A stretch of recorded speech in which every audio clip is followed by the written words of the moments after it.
What is up, everyone? TCT here again, and welcome back to the It's Showtime podcast hosted by me, TCT. This is episode number 14, and I'm going to make it a great one today because we had a huge trailer drop this week from Warner Brothers Pictures and Legendary Pictures. It is Godzilla vs. Kong. And I am really excited to talk about this. As you all know, I did a very small but bleak reaction to Godzilla King of the Monsters, to get over to that and check that out. It's not a very long video because I didn't really have much time to go into depth. So I did enjoy that movie. To me, I think that's the best Godzilla movie that's come out to date. I really enjoyed that film. But today, after looking at the trailer, all I have to say is, do they think we're dumb? I'm not talking about the trailer itself. I'm talking that the movie itself looks awesome. It looks cool. But do they really think we don't see Mechagodzilla? I see Mechagodzilla. Many of the other fans see Mechagodzilla. I don't know what could be going on here because I watched the trailer. I didn't do a reaction to it, so don't be asking for that. But I did watch the trailer. And my thoughts on it were, okay, there's a reason they're fighting. There's a reason Godzilla's upset. Is he being controlled by the orca that was introduced in King of the Monsters? Is Charles Dance involved? Charles Dance is the guy that headed the whole project in King of the Monsters, and you see at the end of the film he has part of King Ghidorah's head, which means he has Titan DNA, Titan blood. But even though King Ghidorah is not necessarily a Titan, I don't know what they could do with that. But it's definitely he would definitely be able to make something powerful with the DNA. That's all I have to say about that, And I'm looking in the trailer a little bit, and I see some flashes of energy, in which Mechagodzilla sometimes absorbs that for power, and that's kind of reflectant of the energy that King Ghidorah puts off in King of the Monsters. So I'm really curious to see what they're going to do with this. Kong looks absolutely amazing, and for those of you who are saying they shrunk Godzilla down, no, Kong grew. This is 50 years after Kong Skull Island, in which I enjoyed that movie, by the way, myself. It wasn't the greatest thing I'd ever seen. Everything with him in it was good, but I mean, there was some parts like with Samuel L. Jackson, I couldn't, that's not my bag. Personally, I like the Peter Jackson King Kong a lot. That one was a lot of originality in that when it first came out, but and they took a lot of that to heart in Kong Skull Island. But he looks absolutely incredible in Kong Skull Island. He's huge, he's amazing, and it gets right to the punch, so you don't really have to miss a beat. But it was a little all over the place for me anyway, at least, because King Kong's not my favorite thing. Godzilla is. But I understand why people are Kong fans and not Godzilla fans. Like, personally, I love the whole idea of watching, people in rubber suits fight because I think it's hilarious. I think it's funny. It's kind of like a huge episode of Power Rangers because that's what that is too. But, yeah, it's fun. It's just fun to watch. And don't get me wrong, I absolutely love King Kong. I love Kong. Godzilla is just the movies I grew up on. I watched all of them, from Blockbuster. And I had an absolutely amazing time. And right now, for those of you who don't know, there is a ton of Godzilla movies on HBO Max, so get on over there and start watching. Like the original Godzilla film, and then Godzilla 2, King of the Monsters, is on HBO Max. Both King of the Monsters movies are on HBO Max. The original King of the Monsters, and then the new King of the Monsters that just came out. So get on over there to HBO Max if you are curious as to Godzilla's legacy. There's some King Kong movies on there as well. Kong Skull Island's on there. I think the originals are on there as well. The original King Kongs, at least the last time I looked. I haven't been on there in a little bit. But, yeah, anyway, though, this movie looks great. So I'm going to point something out. If you're watching the trailer and you pause at the 3 and 4 second mark, I want to just make this known. Is that Mechagodzilla? Because everybody seems to think so. When I first saw it, I'm like, wait, what was that red glow? What was that red glow? Because I always comb through a trailer after I watch it the first time, and I was like, I thought I saw a red glow. So I pause it, and you see something the size of Godzilla, like it's huge, and you see it walking, and you see a red glow on the chest. Now people are like, oh, that's fire. And then I look about maybe 20 feet down on its leg part, and there's another red shine. And it's really hard to see, but there's a small red shine spot. And I'm like, okay, the huge red glow is up there. It's always near the neck area of Mechagodzilla, right? And then there's other glows like around its joints and stuff. So that way you can just tell it's a robot. And I'm looking and I'm like, there's another glow down there by the leg area, because there is. You can see it if you pause it well enough. And I'm like, this has to be a machine. Either it's Mechagodzilla or Mechaghidorah, and I don't think they'll be bringing Mechaghidorah in yet. I think it's Mechagodzilla. But everybody's like, well, how can Kong fight Godzilla's atomic breath? I'm like, guys, do you realize that Kong is a titan? Like, Kong is he can fight Godzilla's atomic breath. And if you notice, he's not being hit with the atomic breath. He's using a piece of metal or something that can absorb that energy to block it. But he is strong enough to fight Godzilla. He's just he's got a huge disadvantage when it comes to power. But Kong has got the speed because Godzilla is slow. Like, believe me. So it's gonna be fun to see. It's gonna be really fun to see. I am super excited for this movie. I am really upset with Warner Brothers and HBO Max for doing what they did to Legendary Pictures and saying, hey, we're going to put this on HBO Max. In all honesty, Godzilla vs. Kong deserves to be watched in a movie theater. Like, I understand what you guys did with Wonder Woman, and that was a big fail. But Godzilla vs. Kong has got to be in a movie theater, guys. It really does. Because if you don't have it in a movie theater, I don't know what else to say. Like, I always want to see Godzilla on a big screen. I want to see Kong on a big screen before I watch it on the little screen. It's like, we're going to debut two giant monsters on the little screen. No. Like, so if given the choice, if I do have the opportunity to go see this in the theater, I might just do that, because I've not been to a movie since, I saw the My Hero Academia movie back last February, which was a year ago. And that was an anime movie. So the last actual movie that I went to see that was an actual film was Bad Boys for Life back in January of 2020, before the pandemic, really, really hit. And I haven't been to a movie theater since, and that is really rare for me. I want to get back to it, and I know there's places I know to go that don't have a lot of people. So if Godzilla vs. Kong is coming out, just to get the movie experience of it, I might go see it at the Draft House. I don't know. It's possible they might open the drive-in up. I might go to that. I don't know. It depends on the weather. They might, or when they release it. If they release it and they release it in the springtime and the drive-in's open, that's going to be my choice. I'm going to go to the drive-in to see it. And I'll probably take a bunch of friends with me. Either that or some family. But I'm definitely going to try to see Kong vs. Godzilla on the big screen, even though it'll be on HBO Max. I'm like, come on, I've got to see this on a big screen. And then hopefully do a proper movie review, something I haven't done in a long time.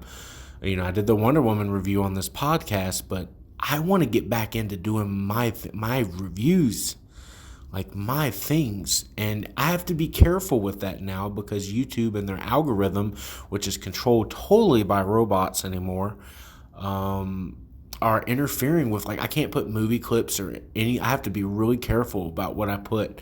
So if you don't, usually I would start my videos out with the movie trailer or some clips from the movie. I can't do that anymore without getting copyright striked, or not struck, but, blocked. And it's really difficult for anybody on YouTube to do that, especially if it's fair use. Like, if I use 30 seconds of something, I should be allowed to do that. And I mean, you can't use more than 10 minutes. That's the law.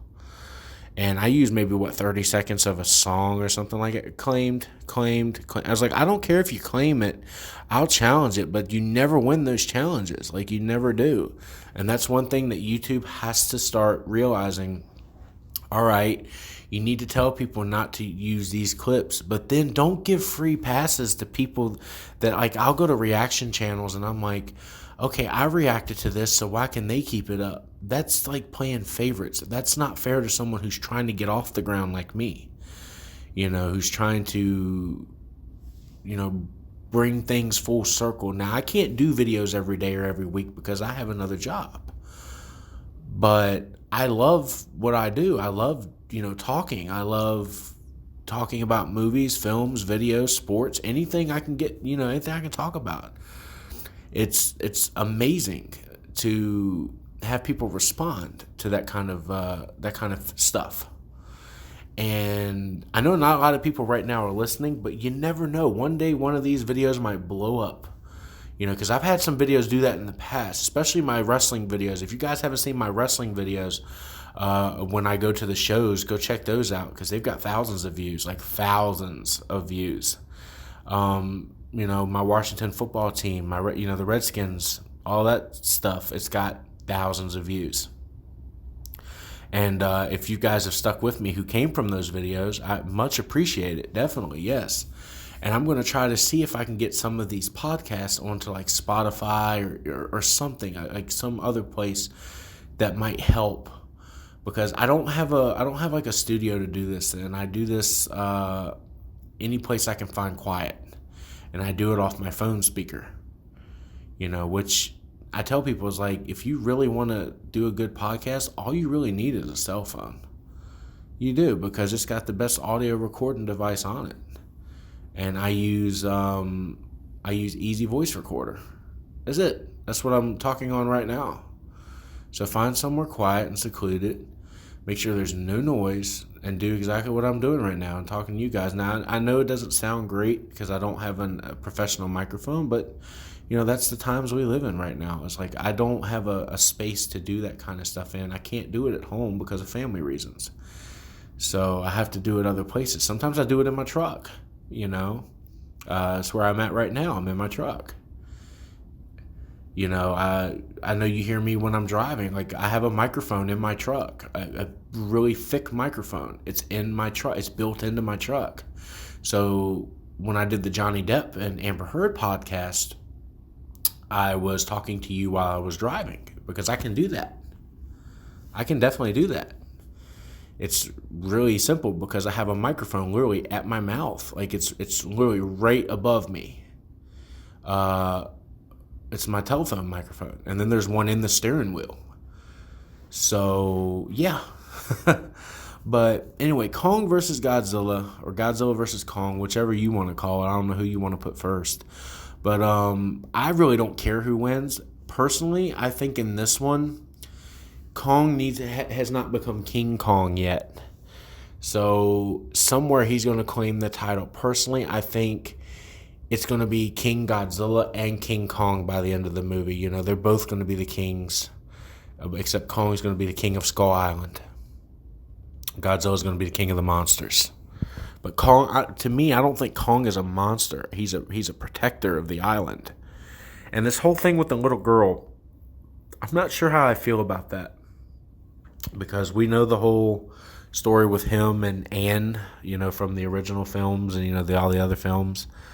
So if they do that kind of, female-ish little girl thing, that's a little better than having Kong, like, fall in love with an actual woman, with the whole rapey thing. I don't know.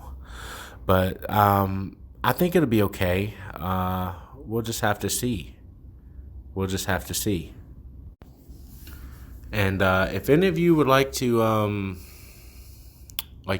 try to one day come on the podcast, I'm more than willing. As long as you send me some audio or send me a feed of who you are, and we'll see if we can make it work. I want to try to get people on here at some point, but with the pandemic right now, it's really tough. I'm going to start doing podcasts like when I go out with my friends. I'm going to start just maybe interviewing them for a few minutes and then throwing it up on the podcast and let you hear what they got to say about certain things. That's something I want to do, but I mean, I don't see many people anymore because of the pandemic. So we'll have to see. Like I'll have family and friends on and be like, "Did you see this movie? Well, what did you think of it?" And I'll interview them, I'll record them, and I'll throw it on the podcast. And I'll probably cut back to me, talking about what they said. That would be something I really want to do here. So we just have to see. By the way, there's a new YouTube channel. It's not really new, but I definitely have been looking at it for a while. That if any of you are good movie buffs like I am, I'm not saying I'm a great movie buff, but I love watching films. I can remember things pretty easy. Everybody watches movies, and then people are like, "Oh, you can remember that? You watch TV too much." No, I really don't. I don't watch too much. There's things that I like, and I remember them clearly because I have a good memory when it comes to that stuff. I'll watch a whole movie and remember most of it, and never watch it again, and I'll still remember it years later down the line, especially if it's something I'm interested in. Example, like I watched the Solo movie when it came out. Haven't watched it since. Still remember a lot of it. I need to go back and watch it because, personally, I didn't like it. And that's odd for me saying about a Star Wars movie, but I didn't like it. That's why I didn't do a really big film review on it. I did a film review, but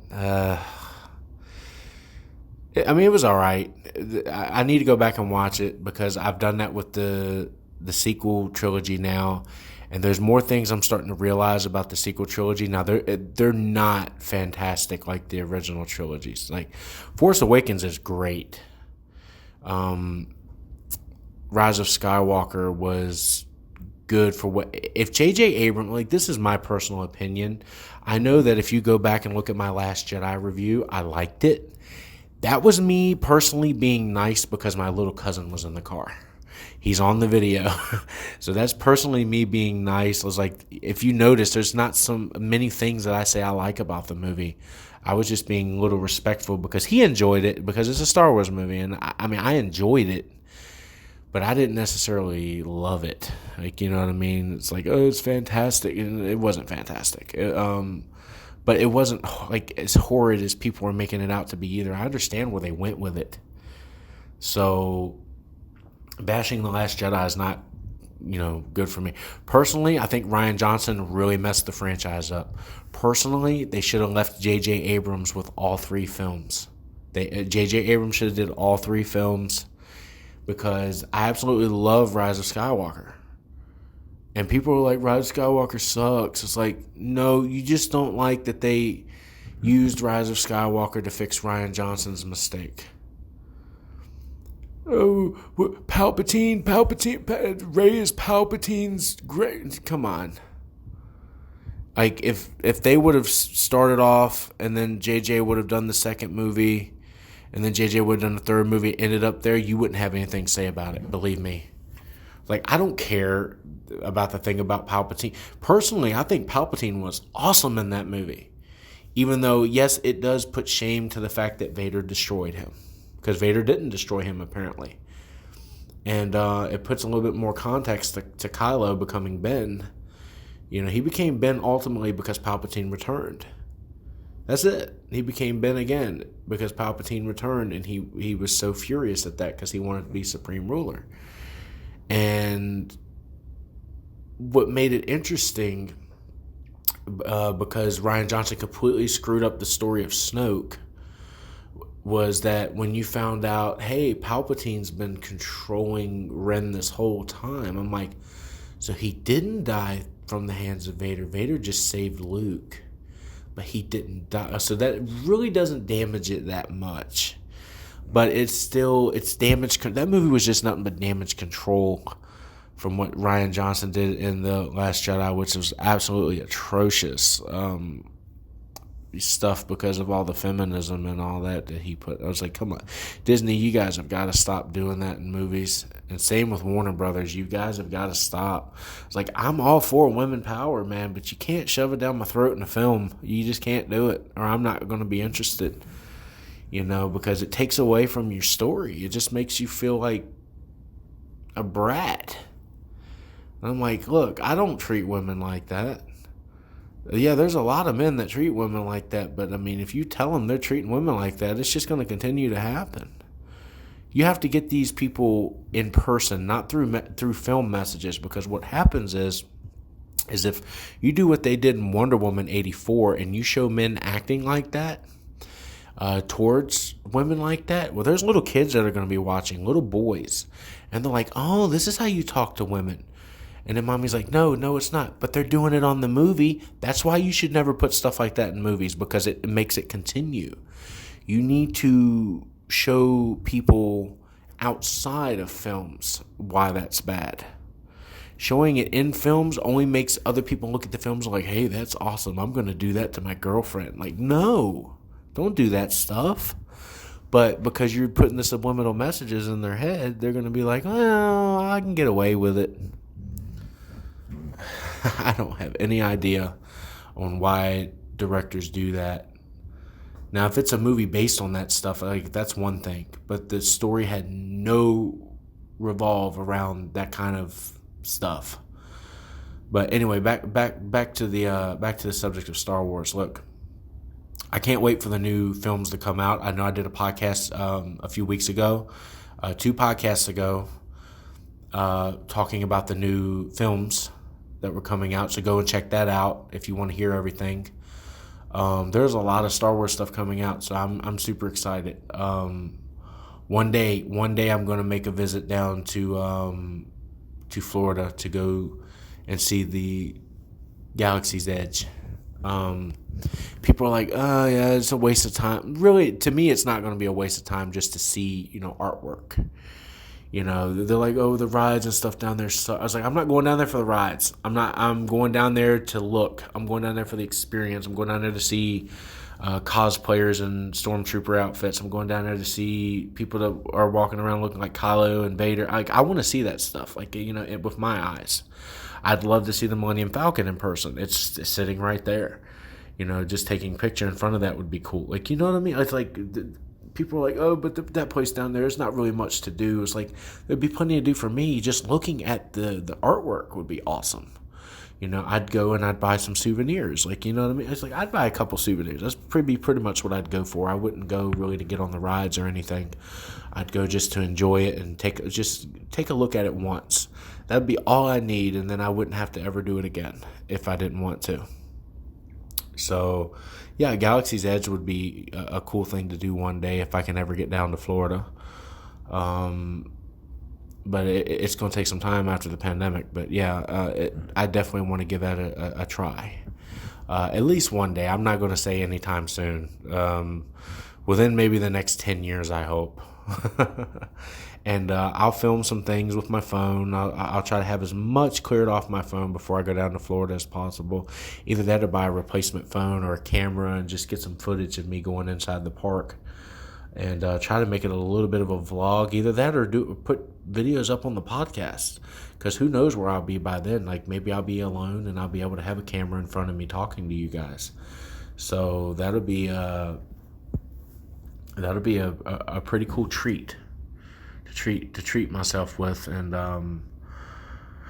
like I said, I mean, it's difficult because I'm doing the podcast and you're not seeing me talk to you. That's because I don't have really an area to do that in. If I had my own little studio or something, I would definitely be doing video right now. I'd be looking at the camera, talking to you with a professional microphone.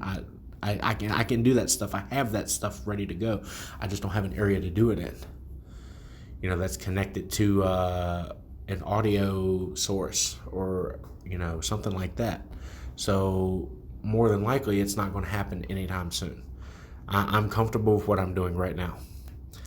So anyway, yes, Kong versus Godzilla versus Kong. Go check that trailer out. Go check out the YouTube channel, The Schmodown, guys. That's what I was trying to say earlier before I got into my whole Star Wars rant. The Schmodown Entertainment I've been watching matches and everything, for the last few months.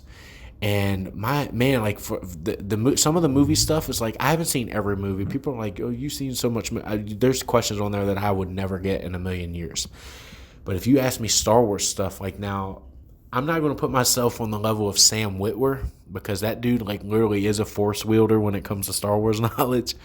But for those of you who don't know who Sam Witwer is, he is the voice of Darth Maul in the Clone Wars and Rebels series. He is one of the biggest Star Wars fans of all time. It's really hard to beat him in his Star Wars knowledge. I watched a video with him and Freddie Prinze Jr. On the team called the Force Bros. You look it up, Schmodown, Star Wars, Force Bros versus the Council, those guys. There's a moment where Sam Witwer gets a question right before the question's even read. Like they say maybe like 3 things. They're like, who is surrounded by droids? And he hits the button like right there. And I'm like, who is surrounded by droids? That's anybody in these movies. He didn't even hear the question. And he says, Obi-Wan Kenobi. And they go, how did you do that? Yes, that's correct. And the whole place like exploded. He's like, and Freddie Prinze Jr. is like, I warned all of you. And for those of you who don't know who Freddie Prinze Jr. is, he's the husband of Sarah Michelle Gellar. He's Freddie in the Scooby-Doo movies. He plays in like movies like Summer Catch and She's All That, those movies from the 2000s. But more importantly, in the Star Wars universe, he's Kanan Jarrus on Star Wars Rebels, who we later find out is really Caleb Doom. And amazing voice actor. He's very good. But like I said, I'm watching the Star Wars Schmodowns, and they're giving some trivia questions, and I'm sitting there watching them with my buds, and like I'm getting them right, and they're like, oh my God, even these pros are missing them, and you're getting them. I'm like, see, I think I would do really well. I would do really well on one of those shows, like talking, about Star Wars. Now, I don't know everything Star Wars, but if you ask me like some quotes about the movies and stuff like that, 9 times out of 10, I'll probably get it. It's like, who said that? Who said this in the film The Phantom Menace? Like this was one of the questions the other day in the film The Phantom Menace. Who said the ability to speak does not make you intelligent? And I said Qui-Gon Jinn. And the answer was Qui-Gon Jinn when he's talking to Jar Jar. He's like, I spec the ability to speak does not make you intelligent. That's what Qui-Gon says to Jar Jar after he goes, I spec. See, but I know that. Who says in Empire Strikes Back, I shall assume full responsibility for losing them and apologize to Lord Vader. That's when they lose the Millennium Falcon in the chase. I shall take full responsibility for losing them and apologize to Lord Vader. I'm gonna give you guys 10 seconds to answer this. 10, 9, 8, 7, 6, 5, 4, 3, 2, 1. I bet you maybe 1 or 2 of you got it and the rest of you didn't. But because I know Star Wars, I know that is Captain Nita. You know what I mean? Who says in A New Hope, they're on Dantooine? 5, 4, 3, 2, 1. Princess Leia. See, I know she lied about the Rebel base, and she told Tarkin that they're on Dantooine. See, those are the types of questions that were coming up, and I'm getting them right. Here's one that I bet you most of you should know, and then when I say the answer and you got it wrong, you're gonna be like, oh, I knew that. Name the creature that Anakin rivals in Star Wars Episode 1, The Phantom Menace, in the pod race. The one that Watto says always wins. And many of you are probably scratching your head right now. Oh, man, I know this. Why can't I think of the name? I'm going to give you 5, 4, 3, 2, 1. It's Sebulba.